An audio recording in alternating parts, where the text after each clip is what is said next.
Hey everybody, Wyoming James checking in, day number 21 from the Urban Micro Farm. Well, I am back. I'm back, and I've got to, right off the bat, I've got to say some big thank yous. Huge thank you to Miss Mandy, Powder River Mandarin. Couldn't have done this without her. I couldn't have been gone. I couldn't have gone and furthered my education for those 9 days without Mandy taking care of this urban micro farm and these little guys.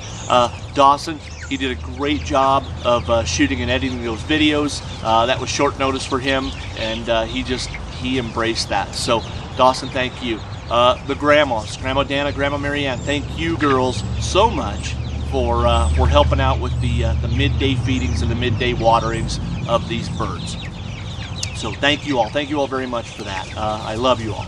So full disclosure, it's actually not day number 21. It's the morning of day number 22. But here's what happened. So I get back from Cheyenne, and only to realize that the chickens had outgrown the brooders. They were too big for the brooder boxes, and they were running amok. I never thought I'd get to use that phrase, but they were literally running amok.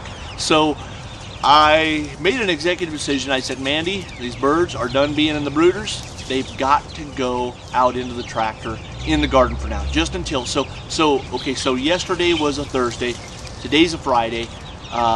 Tomorrow is Saturday. Tomorrow is when we're going to haul them out to the pasture. That's a big production, so we got to get 3 chicken tractors out there. We got to get all the birds out there. We got to get water out there. So we've got a lot to do. So it wasn't something we can do of an evening. So here's what we're going to do. We're going to let them camp out here. We let them camp out last night. We're going to let them camp out again tonight, and then we're going to haul them out on Saturday morning. So tomorrow morning.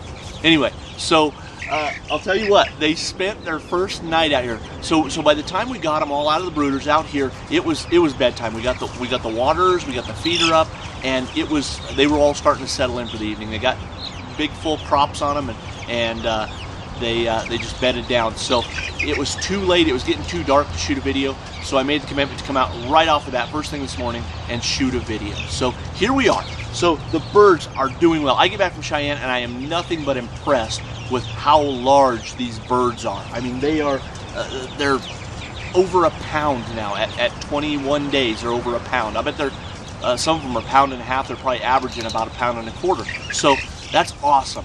So we get them in the brooder, we get them in the chicken tractor last night, and they seem to be all right. I don't see any unhappy birds. Now they're a little cooler this morning than they usually are, because they've got that residual heat up there in that upstairs room. But they seem to have weathered the storm all right. There was no storm, but they seem to do all right. So I'm going to get in here. I'm going to check the waters. The water should be good. There's 10 gallons of water in here, 2 5-gallon buckets. So I'm going to get in here, check the waters. I'm going to feed them. Probably do a little video from inside, and then once we're done with that, I'm going to check out for the day, and then we'll check in with you again this evening, see how they did during the day today. So, Wyoming James checking out day number 21-ish from the Urban Micro Farm. Adios.